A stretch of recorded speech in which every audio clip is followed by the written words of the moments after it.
warahmatullahi wabarakatuh. Halo semua, perkenalkan nama saya Dila Widya Putri dengan NIM 251011201119 dari kelas 01-010.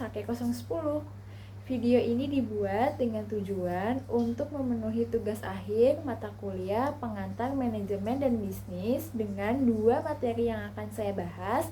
Yang pertama, materi motivasi dan komunikasi, dan yang kedua, materi manajemen operasi. Yang pertama ada materi motivasi dan komunikasi. Motivasi berasal dari kata movere yang artinya bergerak. Motivasi adalah satu proses yang ditandai dengan adanya kekurangan psikologis atau kebutuhan sehingga mendorong manusia untuk melakukan suatu kegiatan untuk dapat mencapai tujuan dan mendapatkan insentif. Motivasi dalam dunia kerja menimbulkan semangat dan dorongan bekerja. Proses motivasi dapat terjadi dikarenakan adanya kebutuhan yang mendasar. Pada dasarnya, proses motivasi ini terdiri dari tiga hal. Yang pertama, kebutuhan yang harus dipenuhi oleh setiap individu. Yang kedua, adanya dorongan yang ditimbulkan dari kebutuhan yang harus dipenuhi. Dan yang ketiga, adanya tujuan, yaitu memuaskan kebutuhan yang terpenuhi. Motivasi memiliki 4 pendekatan, diantaranya yang pertama, pendekatan tradisional. Maksud dari pendekatan tradisional adalah pendekatan yang berfokus pada pengembangan sistem gaji karyawan, di mana karyawan harus dibayar sesuai dengan kuantitas dan kualitas hasil kinerja mereka. Yang kedua, ada pendekatan hubungan manusia. Pendekatan ini melahirkan konsep bahwa karyawan adalah makhluk sosial, sehingga karyawan harus bisa beradaptasi, bergaul, dan juga berbaur dengan lingkungan kerjanya untuk dapat menghasilkan lingkungan kerja yang menyenangkan.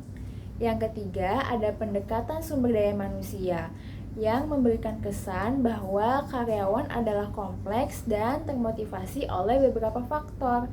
Dan yang terakhir adalah pendekatan kontemporer, di mana pendekatan ini memiliki 3 teori. Yang pertama teori isi, yang kedua teori proses, dan yang ketiga teori penguatan. Nah, tadi motivasi, kalau sekarang adalah komunikasi. Komunikasi adalah proses penyampaian suatu pesan dari seseorang kepada orang lain dengan tujuan untuk memberitahu atau mengubah sikap, nilai, dan perilaku, baik secara langsung melalui lisan ataupun secara tidak langsung melalui media. Nah, komunikasi memiliki beberapa bentuk, diantaranya yang pertama ada komunikasi formal dan informal, yang kedua ada komunikasi ke atas, yang ketiga ada komunikasi ke bawah, yang keempat komunikasi horizontal, dan yang terakhir adalah komunikasi silang. Selain itu, komunikasi memiliki beberapa manfaat, diantaranya yang pertama sebagai sarana penyampaian informasi, yang kedua dapat mempererat hubungan, yang ketiga dapat menyelesaikan konflik, dan yang keempat dapat memahami diri sendiri dan juga orang lain. Selanjutnya, materi yang kedua yaitu manajemen operasi. Manajemen operasi adalah serangkaian kegiatan atau proses yang dilakukan dengan tujuan untuk menciptakan barang atau jasa atau kegiatan untuk mengubah bentuk dan menambah nilai manfaat dari suatu barang atau jasa yang akan digunakan untuk memenuhi kebutuhan hidup manusia. Manajemen operasi memiliki beberapa fungsi di dalamnya. Yang pertama ada fungsi perencanaan atau fungsi planning, di mana pada fungsi ini kita harus bisa menentukan apa yang akan kita produksi, bagaimana cara kita memproduksinya, dan berapa biaya yang dibutuhkan untuk bisa menghasilkan produk tersebut. Yang kedua ada fungsi pengorganisasian atau organizing, di mana fungsi ini adalah proses mengatur sumber daya yang dimiliki untuk dapat digunakan secara optimal. Fungsi ini dapat dijalankan dengan menentukan struktur departemen atau divisi dan juga tanggung jawab dari masing-masing karyawan. Yang ketiga ada fungsi pengarahan atau directing, di mana fungsi ini adalah pengarahan kepada karyawan atau pegawai untuk dapat bekerja sesuai dengan peraturan yang berlaku pada sebuah perusahaan.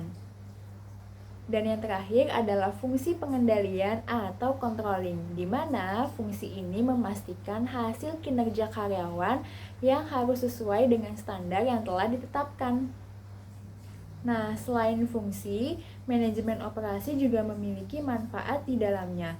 Yang pertama, dapat meningkatkan efisiensi, produktivitas, dan kualitas perusahaan. Yang kedua, mengoptimalkan sumber daya yang dimiliki. Dan yang ketiga, meminimalisir biaya pengeluaran. Sekian dari saya, kurang lebihnya mohon maaf. Wassalamualaikum warahmatullahi wabarakatuh.